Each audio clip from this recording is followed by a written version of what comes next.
Hello everyone and welcome na naman ulit sa aking YouTube channel. So for today's video ay ating pag-uusapan na naman ang mga bagong sistema dito sa Canada, lalo na sa mga aspiring applicant sa ating bansa dyan sa Pilipinas na naghahangad na makapunta dito sa Canada. So sa ngayon, dahil sa bagong policing binaba since last year 2024, so medyo mahirap na ngayon ang pag-apply, not unless kung high skilled worker ang iyong in-applyan. So way back kasi sa mga previous na mga taon, mas hindi mahigpit po yung pag-a-apply, at lalo na dati mabilis ang process. Kung halimbawa yung mga entry nyo dito, student visa, visitors visa, yan. So yun talagang mostly na pinakamadaling way para makapunta dito dati, lalo na pag may mga kamag-anak sila. So ang gagamitin na is visitors visa para makarating dito, and then makapaghanap sila dito ng employer. So si employer, once na nagbigay ng job offer, so doon na mag-start ang iyong career na from visitors visa to working visa until na magkakaroon ka ng permanent residency application. So 'di ba? Napakadali lang dati, Iba ganun din mga student ang entry. So since na naghigpit na yung Canada, damay lahat, pating mga TFW katulad namin na temporary foreign workers. So kami ay work permit naman talaga yung namin entry dito, pero syempre affected din. Siguro dahil isa na rin sa mga reason niyan, parang yung prediction ba ng time nila na pag-hire ng mga foreign workers pagdating dito. So nagkapunuan agad, parang hindi ba nabantayan, and then dahil hindi na rin siguro mahigpit dati na kahit student yung entry mo, visitors visa, ang mga employer nagbibigay ng job offer, so ganun, hinahard. So since na maraming mga Canadian na nagko-complain regarding sa mga tawag nito, mga kabataan nila dito na nag-aaral, na gustong magtrabaho, so kumbaga wala na mga wala nang time, or else puno na yung mga pwede lang pag-applyan, kaya kumbaga tumaas na yung unemployment rate nila. So, syempre, gusto ng mga taga rito din na mas ipa-prior yung kanilang, mismong mga tao dito na mga Canadian, na dapat mabigyan sila ng priority pagdating sa trabaho instead na yung mga immigrant workers. So, ayun, nag-start na silang maghigpit. Kaya, instead marami pa naman talaga ang trabaho. So, dahil nag-conduct ang kanilang statistics office ng survey regarding sa mga unemployment rate. So, pag ang isang lugar is affected na 6% pataas ang unemployment rate, so kailangan lang magbawas ng mga immigrant workers. So, yan. Kaya medyo mahigpit, So, sa time talaga namin, so hindi namin alam, katulad sa amin, matatapos na yung work permit namin for next year, 2026. So, hindi pa namin alam kung marirenew or hindi. So, isa na rin sa mga, actually, magbaba rin sila ng news regarding, since na nakasubscribe naman tayo sa kay IRCC or Immigration News Canada, So, pag nakasubscribe tayo, may mga dyan sila nagbababa ng mga bagong rules nila, so nababasa natin, kaya yun din isa sa mga reason, At saka naghigpit, so especially dito sa Quebec, since na French yung kanilang first language, so kailangan mo talaga mag-aral. And then last year kasi pagdating namin dito, last year 2023, so free kami ng pag-aaral bago kaming dumating dito. May mga kami French lesson online, and then pagdating namin dito ay nag-aaral kami actual, so face to face. Then for level 1, yan, para ma-assist kami kung ng aming French level competency. So free yan, may may nakukuha pa kaming sahod. Kasi pag government, may bigay yung allowance, so since kami sa private so si employer ang nagbabayad. Pero nung nagbaba na ng policy, medyo naghigpit na rin kahit dito sa Quebec. At meron din ng mga ibang paaralan na open pa rin sa pag-aaral ng French pero malalayo. So since wala ka rin sasakyan, so mahihirapan ka talaga. Then, mahirapan ka kung, for example, sa amin dito na mga TFW at saka full-time workers, so hindi kami makapag-enroll kung malalayo yung mga school dahil hindi naman dito uso yung transportation katulad sa atin na may mga ang bus natin 24/7, may mga tricycle pa or kahit anong pwede masakyan, no? Kung alanganin ka pa, mag-angkas ka na lang pwede for dito dahil wala. So mga public transportation dito is limited lang. So unless kung mayroon kang sasakyan. O di ba? So pag wala kang sasakyan, so sorry na lang, no. Ayan. So hindi ka basta-basta makapag-apply for permanent residence dito sa Quebec not unless hindi mo ma-achieve yung level 7 of French. So yan ang isa sa mga qualification na dito, no. So at least yun ang actually dito sa Quebec, yan lang po kanilang qualification, no. Pag nakasalita ka lang talaga ng French or ma-achieve mo yung level 7, pwede ka ma-invite for permanent residency. Pag na-aprobahan ka ng Quebec, mayroon kang tinatawag na Certificate Acceptance of Quebec or CQ, and then waiting ka lang sa federal review, no, para ma-approve. Sa ibang province naman, so since English, pero yun din mahigpit din kasi kailangan mong ipasa ang tinatawag nilang CLB or Canadian Language Benchmark Test. So 7 din ang required nila per category for speaking, listening, reading, and written. So yan, mga rating na kailangan mo talaga 7 per categories. So hindi rin mahirap, hindi rin madali ang pag-apply.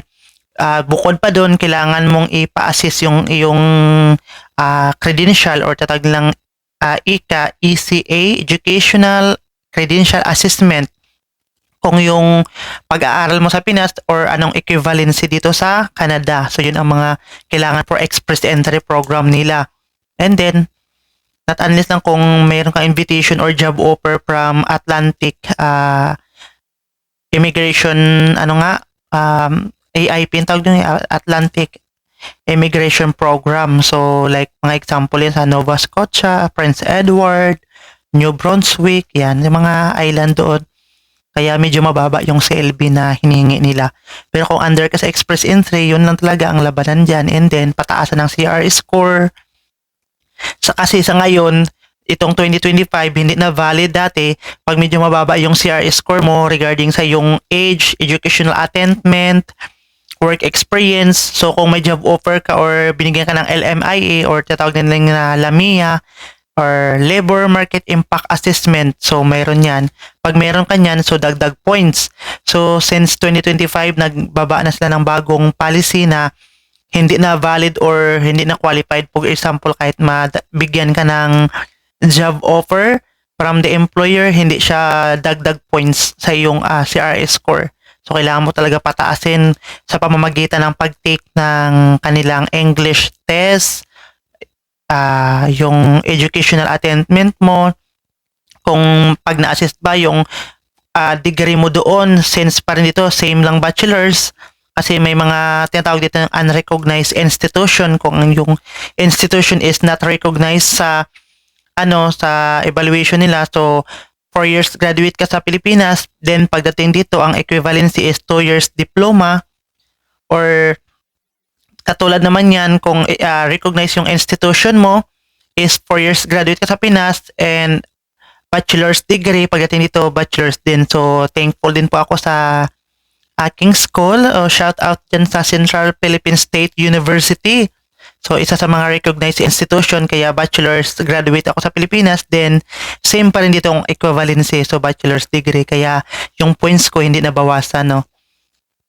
Same pa rin, kaya dapat gano'n, no, kailangan nating iplano. So, dahil naghigpit, at saka hindi naman talaga natin inasahan na yan talaga ang, ang mangyari dito. Diba? Grabe ang biglaan, no. Last year, dami rin silang napapabalik. And yun na nga, dahil sa kay IPAMS, isa rin sila sa mga recruitment agency sa Pilipinas na nagpapaalis ng walang babayaran kundi yung medical lang. So shout out IPAMS. Isa sa mga nagpaalis din sa akin papunta dito sa Canada. So as of now, marami rin nagtatanong sa akin, nag-PPM kung ano bang mga status or bakit ganyan na hanggang ngayon hindi pa sila na i-interview ni employer or waiting pa rin daw sila sa kay IPAMS kasi nga yun sa bagong batas na bagong batas na binaba ni Canada. So 'di ba mayroong law. Kaya medyo naghigpit at saka waiting pa rin tayo sa bago nilang update. So since marami pa dito, pero yun nga sabi nila ng IRCC, so 40% daw na mga nandito na sa Canada is ipa-prior nila pag nag-apply ng permanent residency compare sa mga galing sa ibang bansa. Ayun. Kung halimbawa wala ka pa pero kung katulad niya nakadepende pa rin yan sa tatawag nating tier. Kung 0, 1, 2, 3, 4 yan until 5 yung category nila kung ano ka. So kung sila is high skilled pa rin na belongs sa tier 0, so syempre mabibigyan pa rin sila ng tawag nito invitation, no? So ayan. So medyo pahirapan kayo sa mga nag-a-apply na halimbawa nandyan pa sa Pilipinas at mag-apply papunta dito sa Canada. So maybe kung regular naman po kayo sa inyong trabaho, so tiis-tiis lang po. Kaya lalo na sa amin ngayon, nahihirapan din po kami dito. Kaya kung kayo ay regular naman dyan, is tiis-tiis lang, gain and gain lang muna ng experience until na may bagong update na halimbawa, may invitation na pwede naman sila mag-hire ng mga foreign workers. So yan, ibibigay mo na at least hindi ka naka-stop dyan sa sa Pilipinas. At least pag nag-apply ka man, mataas na yung work experience mo, di ba? Kaya laban lang talaga. And then last year or yan sa mga previous natin, hindi rin sila mahigpit pagdating sa spousal sponsorship or tatawag nilang spousal open work permit. Dati ang mga kasama ko nandito na rin yung mga asawa at anak nila kahit kami is nabilong din kami sa tier 2, yung mga tatawag yung food service supervisor under NOC kami 6 NOC 62020 ata yan, ganun. Nakalimutan ko lang pero parang ganun siya Kaya mayroon kaming nakakapunta sila dito para sa pag-apply ng kanilang mga asawa, papunta dito and then ma-apply na for open work permit. Pero nag-start ng January 21, 2025 ito lang. Nagbaba na sila ng bagong policy na naman na selected na lang yung mabibigyan ng spousal open work permit, no? So naghigpit na sila. So mayroon pa rin silang category yung tawag ng NOC or National Occupation Classification Code. So kung ikaw ay belong dyan. So tier 0, 1, 2, tapos may 3 and 4. Yan, mayroon sila tier 0, 1 and 2. Tapos 3. So nakadepende pa rin kahit kami is under kami ng tier 2 work, tawag dito is food service supervisor pero hindi siya nakasali sa listahan ng mga pwede magbigay ng pwede mag-apply for spousal open work permit. Kasi dati 'di ba, hindi sila higpit kaya pagdating dito, paglanded dito ng mga asawa nila, open work permit kaya makapagtrabaho. So dumami rin kaya ngayon naghigpit sila na selected na lang ang mabibigyan ng mga tawag dito spousal open work permit. So ayan, may mga nabilong pa rin sila sa tier 0 occupation, tier 1, 2 and 3 pero mga selected na lang or mga high skilled workers ang pinipili nila, no? So kami is nawala na sa listahan yung food service supervisor since marami na kasi dito. Ang hinahire na lang nila is yung mga under NOC Group 22, technical occupation related to natural and applied sciences. Ayan, dyan na may bilong dyan yung mga aircraft instrument, industrial instrument, electronic services and technician, electrical and electronic engineering, yan, mga constructor estimator, yan, mechanical engineering, civil engineering, construction inspector, occupational health and safety specialist. O diba, yung mga matataas talaga ng mga ng mga in demand talaga dito, so sila yung mga priority. NOC Group Number 32, Technical Occupation and Health. Diyan naman nabilong yung mga dentist, hygienist, medical laboratory, medical radiation technologists, medical sonographers. Yan, mga licensed practitioner, practical nurses, mga paramedic graduate, yan, therapist, 'di ba? So, sila yung mga mabibigyan ng mga spousal open work permit, no? Tapos yung may mga NOC group 42 din, sila yung mga frontline public protection services and para professional occupation and legal, social, community education services. Sila may mga specialized member of the Canadian Armed Forces, early childhood educator and assistant. O sila yung mga nabibigyan ng pagkakataon para i-apply ang kanilang mga spouse. O diba? At marami pa, so pwede nyo man i-check no kung under tier 0, 1, 2, 3, and 4 kayo. May mga 5 pa nga dito pero nakalipindi pa rin kung anong NOC code ka. Tinatawag nilang National Occupation Classification Code. Yan, pwede nyo rin i-check yan kung ano, saan kayo nabibilong dyan. Yun ang mga mabibigyan ng spousal open work permit. So, sa mga iba, wala pa talaga. Ayun no, kaya laban lang at saka advice ko lang din pag nasa Pilipinas pa and wala pang hiring dito or ano, so lalo na sa mga nagbabalak na mag-international student or kasi nga 'di ba ang purpose mo talaga as an international student is para tawag ito mag-aral. So yun na ngayon ang kanilang hinigpitan. Kung punta mo dito mag-aral, kailangan aral ka rin. Tapos pagka graduate mo, uuwi ka. Kasi dati, di ba, pag under ka ng international student, pwede ka mabigyan ng pagkakataon na magtrabaho until na makakuha ka ng open work permit to permanent residence. So ngayon, higpit na talaga, kaya grabe. Pasinasyahan na talaga dito, no? So sabi nga namin kung para talaga sa amin si Canada, so ibibigay, pero kung hindi, so tatanggapin talaga natin kung ano talaga ang ibibigay. O diba? Kaya sumunod na lang din tayo. And sa mga visitors visa, ganun din. So lalo ng iba dati na binibinta nilang kanilang mga ari-arian or ano pa dyan na pwede ibinta para makapunta dito. So dati kasi pwede pa, pero ngayon grabe ang higpit, kaya hindi talaga recommendable, no? Kaya sabi ko nga, pag ako ay nagbablog is kailangan ano lang tayo, tawag nito, ng magiging transparent lang tayo and kung ano lang talaga ang base sa ating na-experience dito. Hindi pwede naman mag-invite lang tayo na mag-invite ng apply kayo or ganito, ganyan. Kasi open pa dito or ganun, pero hindi mo alam na naghihirap na pala dito, no? Kailangan magiging patas tayo, no? Pag nagbigay tayo ng information, lalo na sa mga kapwa nating Pilipino, syempre, daming naghangad na makapunta dito.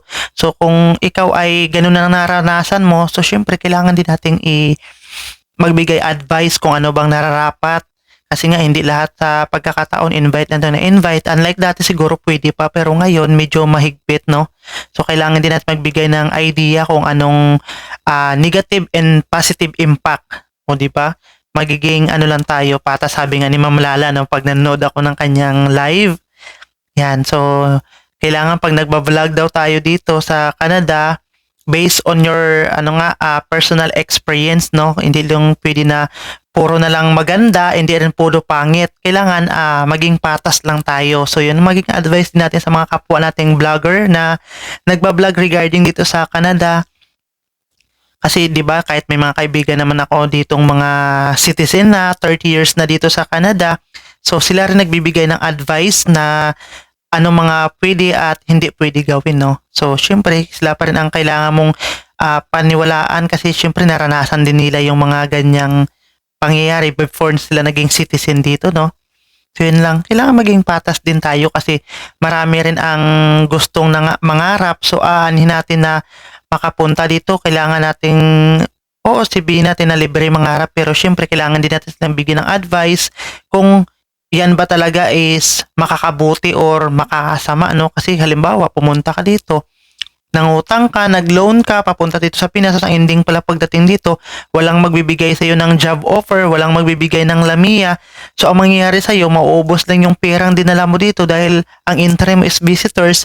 So, uuwi ka ulit sa Pilipinas after ng iyong pag na-expired ng visa entry mo na, for example, 6 months as a visitors lang. So, paano yan? Within 6 months, hindi ka makahanap ng employer. So, ang mangyayari sa'yo, uuwi ka sa Pilipinas, so, malulubog ka sa utang, o diba? Mas lalo kang mahihirapan. Kaya ngayon, kung halimbawa, maganda naman ang work mo muna dyan, or ang importante is, stable, so, lang, tiis lang talaga.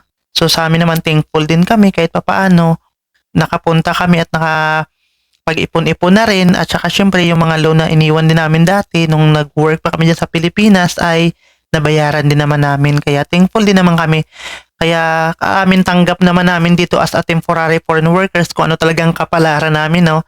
Either ma-renew or mag-remain sa Canada, or pag pinauwi na kami, so at wala na talagang mag-hire, so syempre alangan naman mag-rebuild ka or mag-rally, kailangan natin sumunod sa kanilang batas kasi ano lang naman tayo dito is dayuhan, no? Kailangan nating sundin kung ano talaga ang ibababa or ibigay nila para sa ating result. So yun lang talaga is kailangan na nating sipag at tiyaga habang nandito tayo. Sa mga advice sa ating mga kapwang OFW rin, kailangan din natin mag-ipon-ipon kasi hindi natin alam kung hanggang kailan tayo dito as a temporary foreign worker. So, except na yung mga citizen at saka mga tawag nito, mga permanent residents, dahil sila ay pag umuwi sila makakabalik sila. Pero tayo, syempre, kung halimbawa tayo mga temporary foreign workers, pag umuwi, so kailangan, pwede naman tayo makapag-apply ulit dito pag may mga vacant position na naman. So, syempre, uwi tayo ng Pilipinas, back to zero. Kailangan natin mag-antay ulit kung mayroong opportunity na pabalik dito. Yan. Diba? So, yun lang guys. And thank you so much. Sana ay mapanood ninyo ang aking video hanggang matapos at makapagbigay din sa inyo ng information, ng mga informasyon din, no? Manonood lang po kayo sa live ni iPams. Kaya ang aking dyan nakalagay Tatak iPams dahil isa ako sa mga under ni iPams, no? Na napaalis year 2023. Na-hired ako ng 2022 and waiting until nag-flight ako ng 2023. So thankful pa rin tayo sa lahat ng mga blessings na ating natanggap. So ayun lang, panoorin nyo lang po yung kanilang live and then subscribe nyo na rin po ako sa aking YouTube channel para if ever may mga time pa po tayo ditong pwede vlog as long as na hindi po busy, yan, makapag-share din tayo. Pwede naman kayo mag-comment kung ano yung mga katanungan kasi ako naman is willing mag-response as long as na tawag nito, as long as na free at saka hindi ako busy, nag-response talaga ako sa mga lahat na nagtatanong dyan, either sa mga previous vlog ko sa kay Jollibee na kahit wala na ako dyan, as long as kaya kong sagutin ang katanungan is nagre-response talaga ako, no? So, yun lang. Thank you so much and God bless everyone. So, welcome sa mga papunta dito sa Canada na na-hired, na waiting na sa kanilang flight. So, welcome dito sa Canada. Bienvenue o Canada, di ba? Alright. So, thank you so much sa inyong pagpanood and God bless everyone. See you next na naman sa ating vlog pag meron. Bye-bye!